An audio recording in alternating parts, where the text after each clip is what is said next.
Salam sejahtera buat kita semua. Ketemu lagi di dalam ibadah raya di minggu pagi hari ini.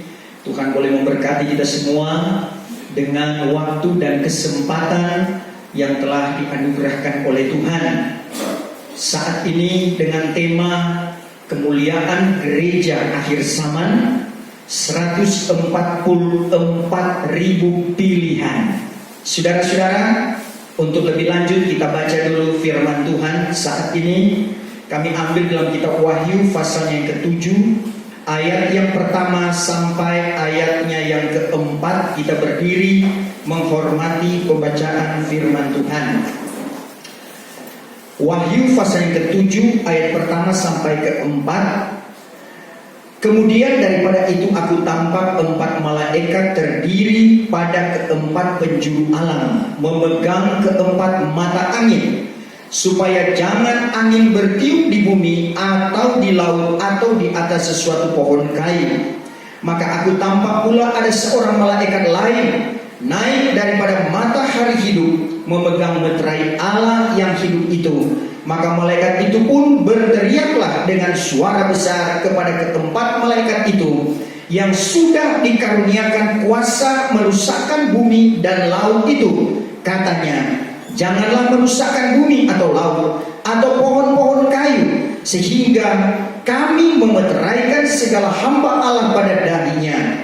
Maka aku dengar banyaknya segala orang yang sudah bermeterai itu, jumlahnya 144.000 yang sudah bermeterai daripada segala suku, bangsa, Bani Israel. Terima kasih, dipersilakan duduk kembali.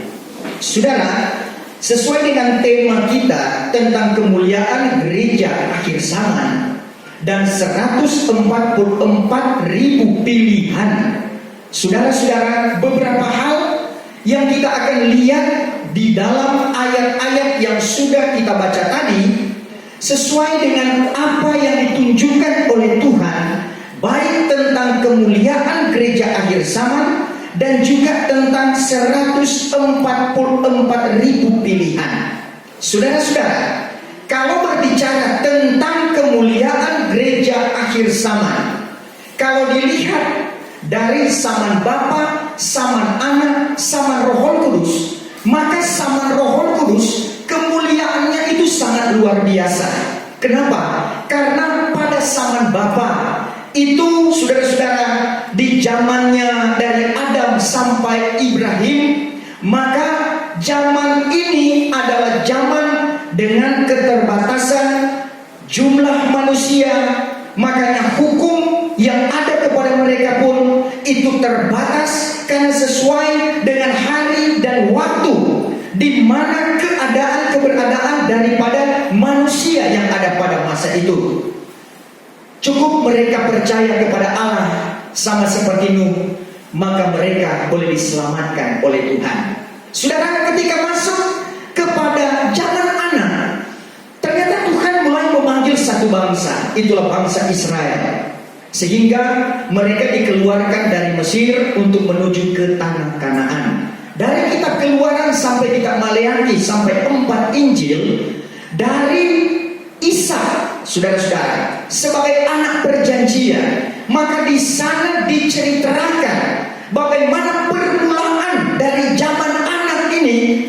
Keturunannya adalah kepada Yakub, yang kemudian dimulai kisahnya yang paling dominan adalah ketika 430 tahun umat Israel berada di Mesir, saudara-saudara. Dan ketika mereka keluar dari tanah Mesir, maka di perjalanan mereka diberikan itulah hukum Taurat dengan segala syaratnya.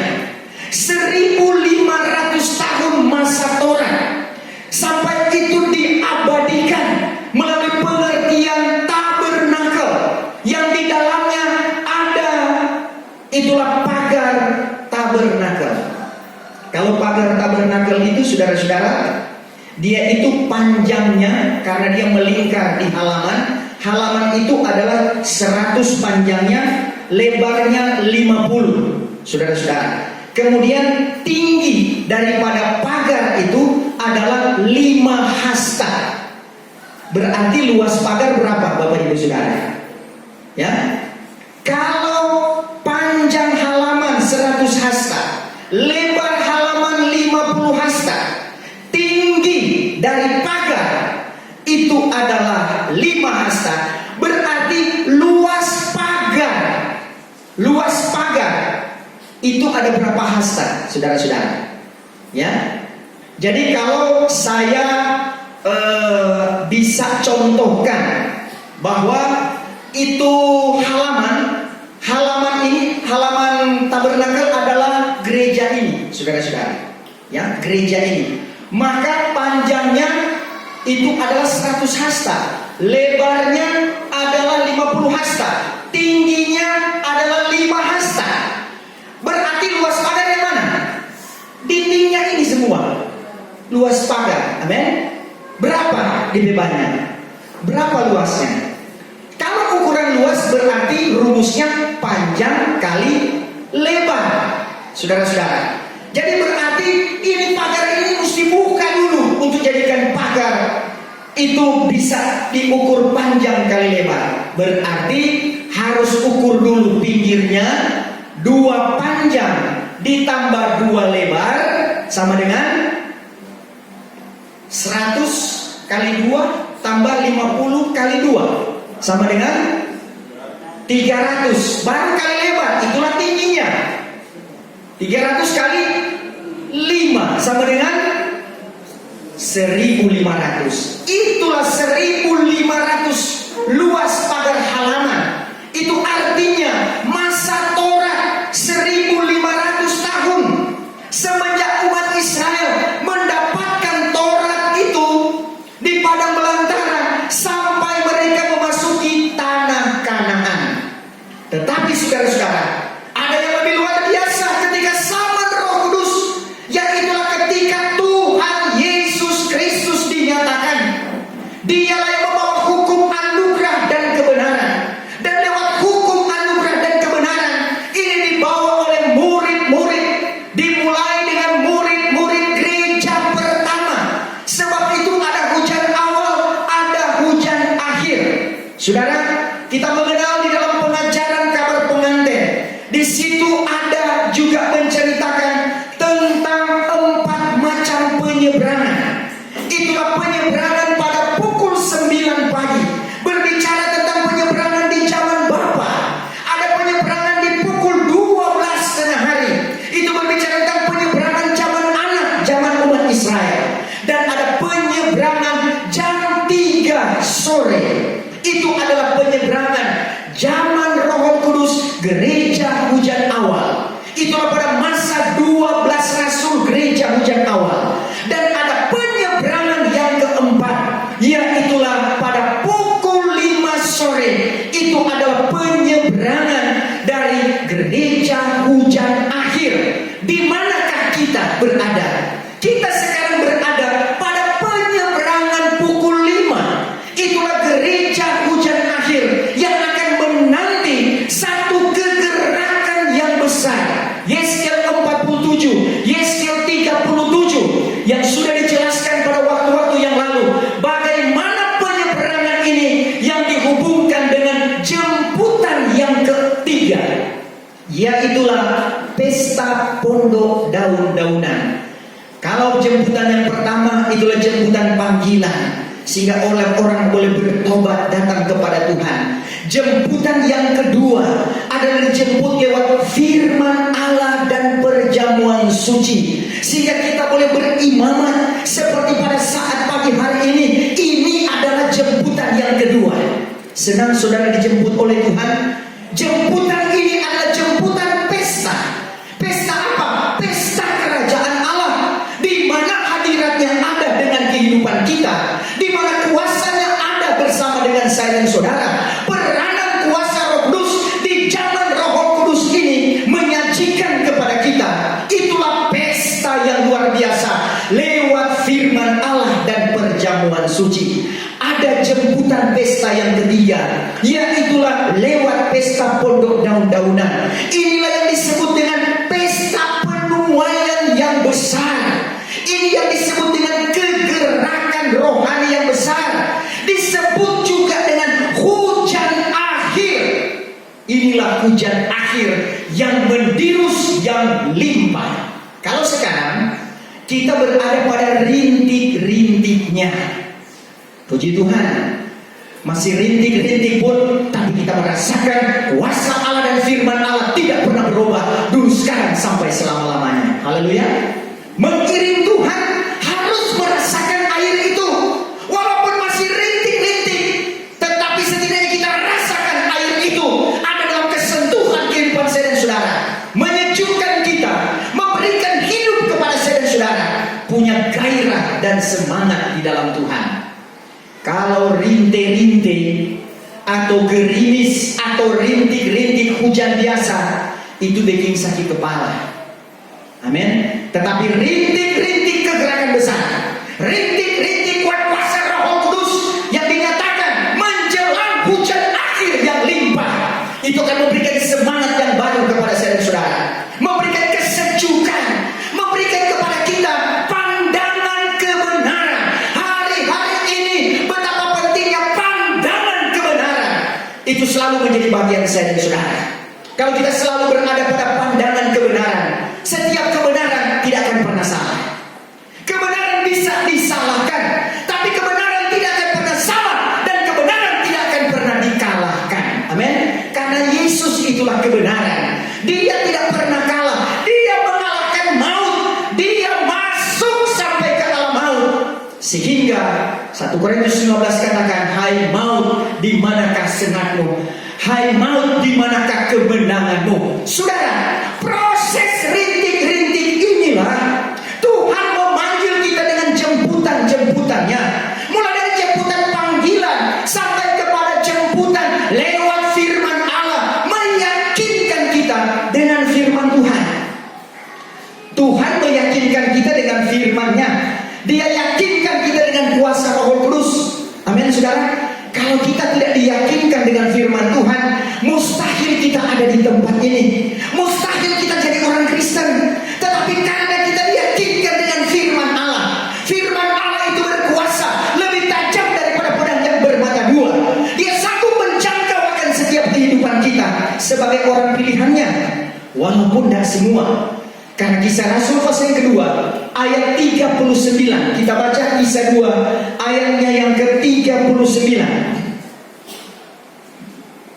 Kisah 2 ayat yang ke-39.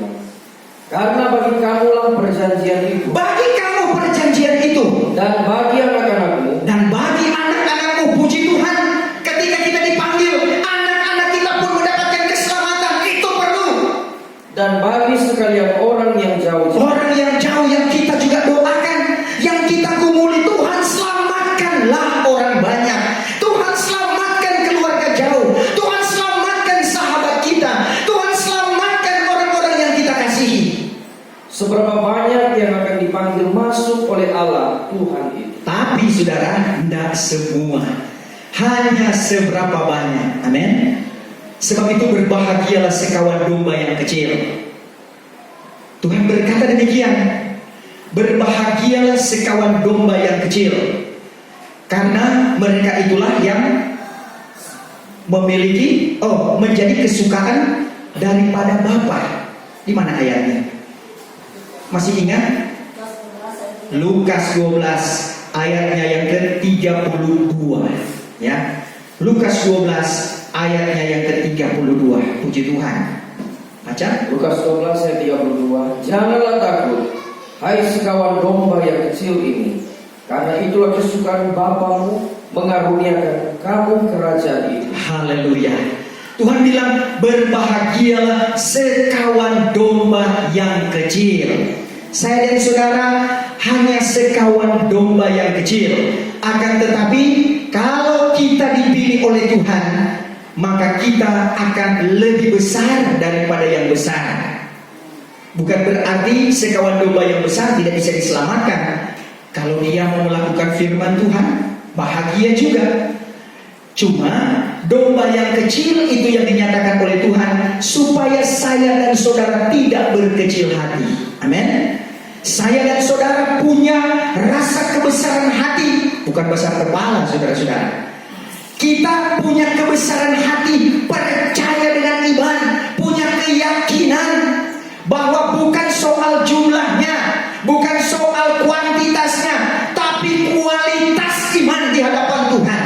Kalau kualitas iman itu ada, soal kuantitas Tuhan yang berkuasa untuk semuanya.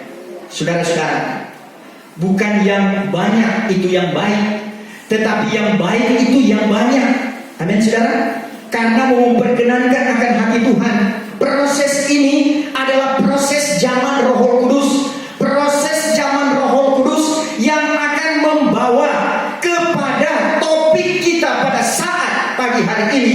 Itulah kemuliaan gereja akhir zaman.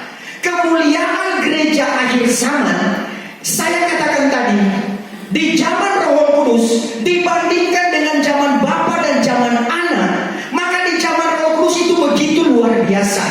Pekerjaan Roh Kudus telah disejarahkan, baik sejarah Alkitab maupun sejarah dunia, bahwa Roh Kudus yang bekerja, walaupun itu memerlukan pemahaman bagi orang yang disediakan, yang diberikan kepadanya.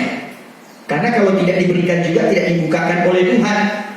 Matius 13 ayat 11, bahwa kepada kamu diberi karunia untuk mengerti, untuk mengetahui, tetapi ada orang-orang yang tidak diberi karunia untuk itu. Saudara-saudara, jadi terkadang kita berkata, Tuhan, sebetulnya pokok ini gampang sekali untuk dipahami. Iya, bagi orang yang dipanggil untuk mengerti. Tetapi Tuhan, kenapa yang gampang, yang mudah ini tidak bisa dilaksanakan dan dimengerti oleh orang lain? Karena memang belum dibukakan. Inilah ajaibnya firman Tuhan. Amin, saudara. Kalau firman Allah pasti digenapi. Kalau neraka itu ada, berarti ada juga orang masuk neraka. Kalau sorga itu ada, berarti ada orang juga masuk sorga. Tetapi yang kita minta, Tuhan, janganlah kami masuk pada kebinasaan, tapi masukkanlah kami ke dalam sorga. Sebab itu ketika Tuhan memberi pelajaran kepada murid-murid untuk berdoa, termasuk itu, jangan membawa kepada kebinasaan itu, yang hindarkan daripada yang jahat, bawalah selalu kepada kebenaran. Saudara-saudara, karena Tuhan yang mempunyai kuasa, doakan orang lain, doakan diri kita juga, supaya kita boleh berjalan terus pada jalan yang benar. Saudara, untuk kemampuan kita dengan akal manusia, kita terkadang tidak mampu, bahkan banyak kali tidak mampu untuk menghentar kaki kita pada jejakan yang benar. Begitu banyak, itulah dunia ini mau merenggut, dia mau menghambat, dia mau mengganggu. Bahkan saudara-saudara, dia memberikan hal-hal yang indah pun, agar supaya perjalanan kehidupan kita itu tidak sesuai dengan perjalanan daripada Tuhan. Kita tidak punya kemampuan dengan akal manusia kita. Sebab itu berdoalah, kata firman Tuhan. Berdoa dengan tiada berkeputusan. Saya selalu berdoa, Tuhan, jangan sampai kami salah. Karena kami tidak mampu berpikir dengan kekuatan sendiri. Hanya kemampuan kuasa roh daripada Tuhan, kuasa firman Allah yang mampu menggerakkan di dalam kehidupan kita. Sehingga terbentuklah, itulah gereja hujan akhir, gereja yang menuju kepada kesempurnaan. Kalau kemuliaan gereja hujan awal, saudara, itu adalah kemuliaan gereja yang sampai kepada pertunangan dengan Tuhan Yesus Kristus. Kalau gereja akhir, kemuliaan sampai menikah dengan Tuhan Yesus Kristus. Amin, saudara. Pada pertunangan pun sudah diingatkan oleh Tuhan. 2 Korintus 11 ayatnya yang kedua. Baca 2 Korintus 11 ayatnya yang kedua. 2 Korintus 11 ayat yang kedua. Karena aku cemburu kepada kamu dengan suatu cemburuan ilahi, sebab sudah kutunankan kamu dengan seorang laki-laki, hendak menghadapkan kamu seperti seorang perawan yang suci kepada Kristus. Ya, itu adalah peringatan kepada gereja hujan awal yang bertunangan dengan Tuhan. Ayat selanjutnya dalam 2 Korintus 11 tadi lebih dalam lagi dia nyatakan. Ayat yang ketiga. Akan tetapi aku takut kalau jadi seperti ular memperdayakan Hawa, dengan tipu dayanya. Demikian Aku takut jangan sampai seperti ular yang memperdayakan Hawa dengan tipu daya. Demikianlah juga rusaklah pikiranmu, Ya, dan renggang daripada tulus ikhlas dan kesucian yang menuju kepada Kristus. saudara-saudara, jemaat gereja hujan awal telah diperingatkan pada waktu mereka dibawa untuk bertunangan dengan Tuhan. Kemuliaan pertunangan itu ada kemuliaan kesempurnaan. Gereja hujan awal sama dengan gereja hujan akhir, sempurna.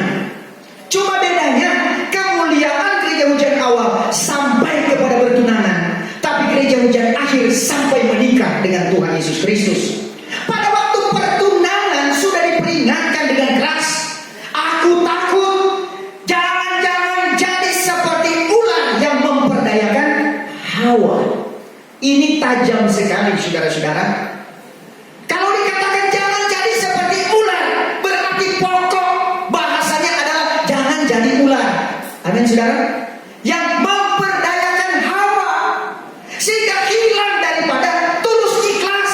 Kalau manusia sudah hilang tulus ikhlas, berarti sudah diperdayakan dan menjadi seperti ular, dan akan juga memperdayakan, itulah Hawa. Orang benar akan dijadikan tidak benar jikalau ketidakbenaran itu seperti ular yang memperdayakan Hawa. Yang kedua, jangan jadi seperti Hawa yang diperdayakan oleh ular. Saudara-saudara, kalau menjadi seperti Hawa berarti kita berjaga-jaga jangan sampai ular itu datang. Tapi kalau dikatakan kayak tadi, jangan jadi seperti ular, jangan kita jadi ular. Amin, saudara. Bisa dipahami? Karena ular itu dia cerdik, dia licik, tapi dia tidak pintar. Karena setan itu dia licik, tapi dia bodoh. Amin, saudara. Makanya cuma setan itulah yang paling bodoh. Dia sudah dipercayakan menjadi kerubiu yang diurapi. Kasih hati mau jantung, saudara-saudara. Sudah diberikan kesempatan menjadi malaikat nomor 2. Dia ingin menjadi nomor 1, bahkan lebih daripada nomor 1. Karena malaikat urutan pertama adalah Mikael. Ya. Kedua baru kemudian yang kerubium ini, si Lucifer. Tetapi ternyata dia pun tidak puas. Dia ingin bukan cuma seperti Mikael, ingin menyamakan diri seperti Allah. Saudara-saudara, hal seperti ini mari kita camkan baik-baik. Sebagaimana anugerah yang Tuhan berikan kepada kita, berpadalah dengan anugerah itu. Amin. Umat Israel, Tuhan juga mau demikian, berpadalah dengan hal itu. Tuhan memberikan mana itu sudah menghidupkan, mana itu sudah memberikan perjalanan yang indah sebenarnya untuk menuju Kanaan. Mereka meraung, mereka minta supaya kasih daging. Tuhan kasih dah, kasih. Mereka meminta, Tuhan kasih. Tetapi saudara-saudara, bayar harganya itu ada. Saudara-saudara, sesuatu yang dicari dengan pemaksaan bisa saja terjadi. Walaupun itu belum di dalam kehendak Tuhan, akan tetapi konsekuensinya ada. Amin, saudara. Ya, apa yang kita akan hadapi, saudara, bayar harganya itu ada lebih besar. Tapi ketika kita berpada dengan apa yang ada, bersyukur dengan kehendak Tuhan, itu akan berjalan terus, saudara-saudara.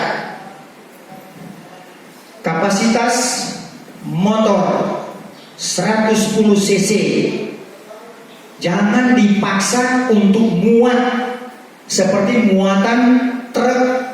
Saudara-saudara, hancur dia. Kalaupun turun, mungkin kapasitas seperti motor yang 250 cc bisa, saudara-saudara. Akan tetapi akan lebih berumur pendek itu, saudara-saudara. Dipaksakan. Saudara, aturannya pakai oli baru supaya mesinnya bisa jalan baik, supaya ditanjakan pun bisa dia jalan baik. karena menghemat, kasih saja oli tua. Kalau isi oli tua boleh berjalan enggak? Boleh berjalan tapi tidak bagus, mempercepat kerusakan. Ya, bisa jalan. Demikian juga hal kehidupan seperti umat Israel. Boleh mereka meminta, sama dengan mereka meminta raja. Mereka minta raja, padahal Tuhan mau Tuhan yang memimpin langsung kehidupan mereka. Mereka minta raja, dapat raja enggak? Dapat, saudara. Tapi lebih banyak raja-raja yang tidak sesuai dengan kehendak Tuhan. Saudara, mereka mengalami kesusahan, kesulitan. Cara perjalanan hidup kita kalau di dalam roh terkadang memang bertentangan dengan kepikiran kita. Ingat, kemauan hati dan pikiran kita itu besar sekali, karena manusia sifatnya tidak pernah puas. Amin, saudara. Saudara sudah puas dengan apa yang saudara alami sekarang ini? Pasti secara manusia, Tuhan, kami ingin hal yang lebih. Pada waktu dapat sepeda, ingin dapat motor. Amin. Oh, kalau sudah dapat motor, kuman, biar kuman sudah pokoknya. Beda motor lama kelamaan, ada baiknya dapat oto. Ya, serta oto kecil ingin oto besar, oto sederhana ingin lebih mewah, lama-lama ingin helikopter. Saudara-saudara, itu mongso lain. Saudara-saudara, manusia pada dasarnya tidak pernah puas, hanya diberikan kepuasan oleh kuasa firman dan Roh Kudus. Itu sebabnya kita perlu banyak beribadah, kita perlu banyak berdoa. Coba saudara, dalam keadaan kemelut, masuk dalam kamar, kencingkan pintu, berdoa kepada Tuhan. Apa yang terjadi?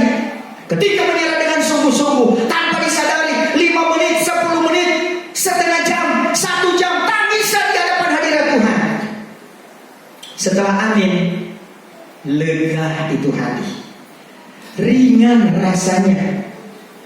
Masuk di dalam kamar dengan hati susah, wajah cemberut. Ya, ini testa penuh dengan litir-litir. Saudara-saudara, mengernyit. Oh Tuhan. Tapi keluar dari kamar dengan wajah cemerlang, dengan wajah yang punya sinar kemuliaan, dengan wajah tersenyum. Amin. Sama dengan pagi hari ini, semua tersenyum, punya senyum Kristus. Haleluya. Apalagi mendung-mendung seperti ini, ya, dengan kesejukan yang Tuhan berikan, hati penuh damai. Saudara, pikiran ditujukan kepada firman Tuhan. Berkatnya itu adalah berkat yang luar biasa, karena Tuhan menyatakan lewat firman-Nya berkat seperti itu. Proses yang Tuhan nyatakan untuk gereja akhir zaman, kemuliaan gereja pengantin, bukan hanya sampai kepada kemuliaan menjadi bertunangan. Mana lebih mulia, bertunangan atau pengantin? Ya, berbahagia yang sudah pengantin. Maka kalau masih bertunangan, tapi dua-dua senang. Amin, saudara. Semua kita adalah satu rumpun, satu rumpun di dalam kebenaran. Gereja Tuhan yang menuju kepada gereja akhir zaman dengan kemuliaannya, kemuliaan kesempurnaan, kemuliaan pengantin. Nah, di dalam kemuliaan pengantin ini, saudara-saudara, akan menuju kepada kemuliaan gereja yang mulia dan gereja yang kurang mulia. Bicara tentang gereja yang mulia dan gereja kurang mulia, maka itu diproses melalui pembukaan meterai. Meterai pertama itulah Kristus palsu. Kedua adalah perdamaian dunia dicabut. Meterai yang ketiga itulah kelaparan, kesukaran sampai kepada kematian, balas sampah. Sampai kepada meterai yang keempat itulah pertentangan antara gelap dan terang. Makanya itu disebut dengan kuda kelabu. Sekarang kita berada di meterai yang keempat. Menanti, itulah ujung meterai yang keempat. Ada apa di ujung meterai keempat, saudara? Pecahnya kegerakan yang besar. Saudara merasakan bertunangan dengan Tuhan indah, Senang bertunangan? Senang kalau orang pacaran? Amin. Apa yang selalu dipikirkan? Selalu yang dipikirkan dia di pikiran saya. Kenapa? Karena memang seperti itulah kita diciptakan. Dan yang lain-lainnya. Saudara-saudara, jangan cuma pada masa pacaran, tetapi sampai kepada pernikahan. Ketika ada masalah problema, maka dihadapi bersama-sama. Sama kita dengan Tuhan. Jadikanlah pertunangan kita dengan Tuhan itu adalah keindahan. Aku tidak bisa hidup tanpa Dia. Siang dan malam saya berpikir tentang Dia. Amin.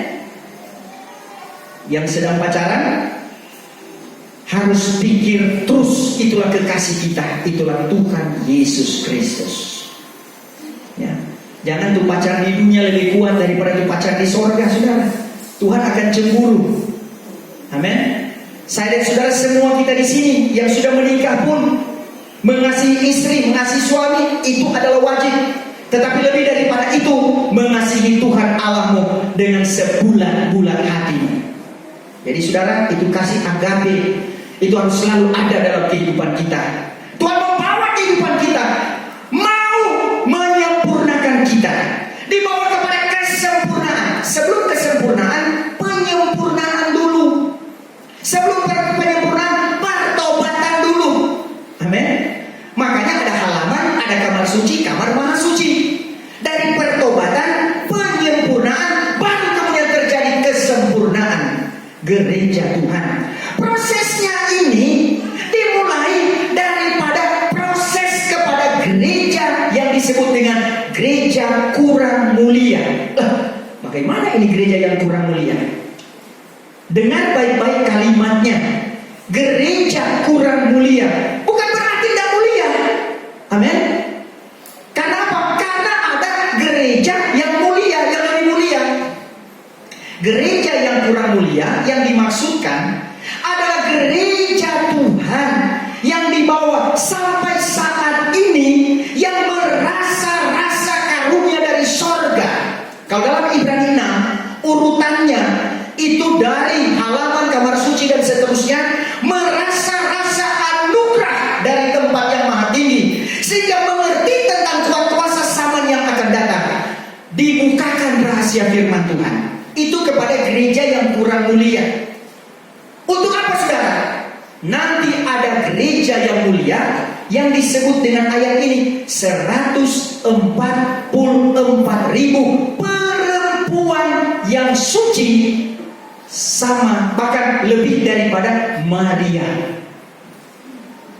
Rahasia 144.000 perawan yang suci ini, kalau dalam ayat selanjutnya itu diambil daripada 12 suku bangsa Israel.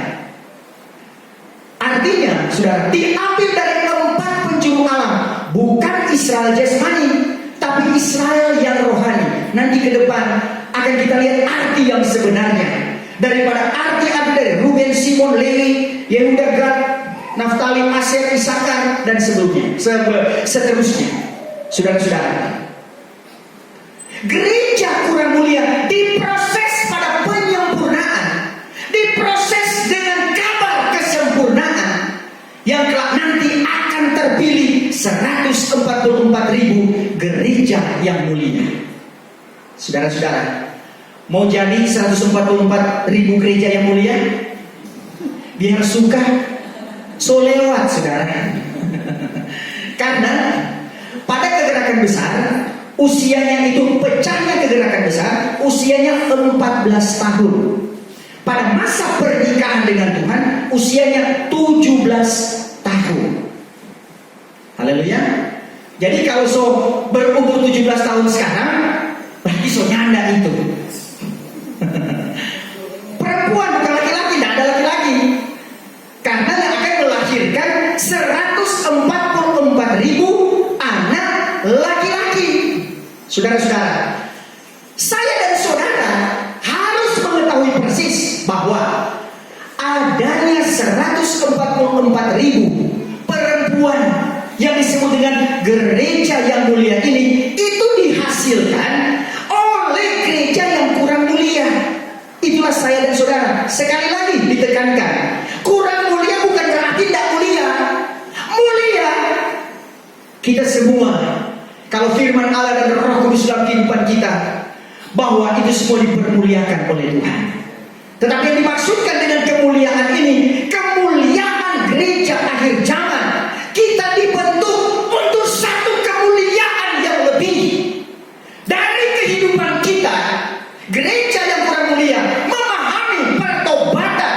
Saudara-saudara, semi pengantin dan kabar kesempurnaan, kita memahami itu semua sampai kepada terwujudnya pemilihan Tuhan yang ditetapkan melalui malaikat Jibril. Saudara-saudara, 144.000 anak perempuan. Untuk apa? Mereka yang dianugerahkan untuk melahirkan 144.000 anak laki-laki. Saudara-saudara, saya belum akan ke sana, tetapi bagaimana jadinya 144.000 anak perempuan yang dikatakan suci, dikatakan kudus.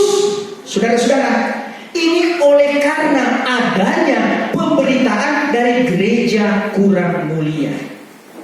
Pemberitaan kita semua, saudara. Sebab itu diambil dari 4 penjuru alam, berbagai organisasi gereja. Haleluya. Karena kabar pengantin nantinya akan sampai kepada berbagai organisasi gereja. Kabar kesempurnaan itu dinyatakan kepada banyak sekali, saudara-saudara. Bukan cuma Gespa. Haleluya, saudara. Tetapi kepada banyak. Tetapi bagaimana rancangannya, bagaimana rencananya, bagaimana ketentuannya, itu sesuai dengan petunjuk daripada Tuhan.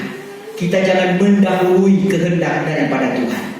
Saudara-saudara, Tuhan memberikan kepada kita pengwahyuan Galatia 1 ayat 11-12 untuk menjadi yang dimaksud gereja yang kurang mulia ini, akan tetapi menuju kepada kesempurnaan ini.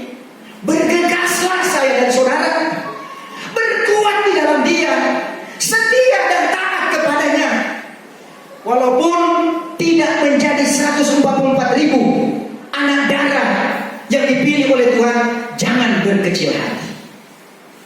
Yang penting sama-sama jadi pengantin Tuhan. Amin. Cuma bedanya dianugerahkan, dipercayakan dengan kepercayaan yang berbeda. Saudara-saudara, sama seperti pada waktu dalam 4 Injil diceritakan kelahiran Yesus cuma dari Maria. Banyak sekali perempuan waktu itu, tapi hanya Maria yang dipercayakan. Ujung akhir zaman bukan cuma 144.000. Itu diambil dari segala bangsa, bukan cuma umat Israel. Walaupun disebut Ruben, Simon, Lewi dan seterusnya, tetapi di dalamnya tidak ada satu suku. Itulah suku Gad, tidak ada di situ. Diganti dengan anaknya Yusuf, itulah Manasye. Karena ada maksud Tuhan menyatakan bahwa bukan orang Israel secara jasmani, tetapi Israel secara rohani. Saudara-saudara, persiapkan kehidupan saudara, tingkatkan iman kita di hadapan Tuhan, bertambah-tambahlah di dalam Dia. Hari yang kita lewati sekarang adalah hari-hari yang menjelang pemilihan ini. Ada banyak sekali hal-hal yang terjadi. Pemilihan 144.000 anak perempuan ini, saudara, ada banyak sekali tantangan, ada banyak sekali rintangan. Tapi kita selalu percaya bahwa di dalam kehendak Tuhan, kalau saya dan saudara membawa kabar yang benar, kita membawa pengajaran yang benar, maka pemilihan itulah pemilihan 144.000 yang sudah ditentukan oleh Tuhan. Maka itu akan berjalan dengan baik, karena memang pasti akan berjalan dengan baik. Walaupun ada angin, sebab itu ada 4 malaikat yang ditahan, disuruh kepada malaikat Mikael, tahan peperangan, disuruh kepada 4 malaikat ini untuk menahan, di bawah komando Mikael. Karena Mikael ini adalah penghulu malaikat. 4 malaikat ini itu juga adalah bagian dari malaikat-malaikat yang dipakai oleh Tuhan di 7 sangkakala dan 7 pokor murka Allah pada Wahyu pasalnya yang ke-8. Itulah pada zaman antikris. Tuhan menyatakan tahan dulu. Karena apa? Karena pemeteraian 144.000 ini masih berjalan. Di muka kegerakan besar, maka terjadi pemeteraian ini 144.000. Sebab itu kita yang ada sekarang, gereja dengan kemuliaan di hujan akhir, gereja akhir zaman. Saudara, jangan loyo-loyo. Amin. Mari kita bekerja untuk melayani Tuhan.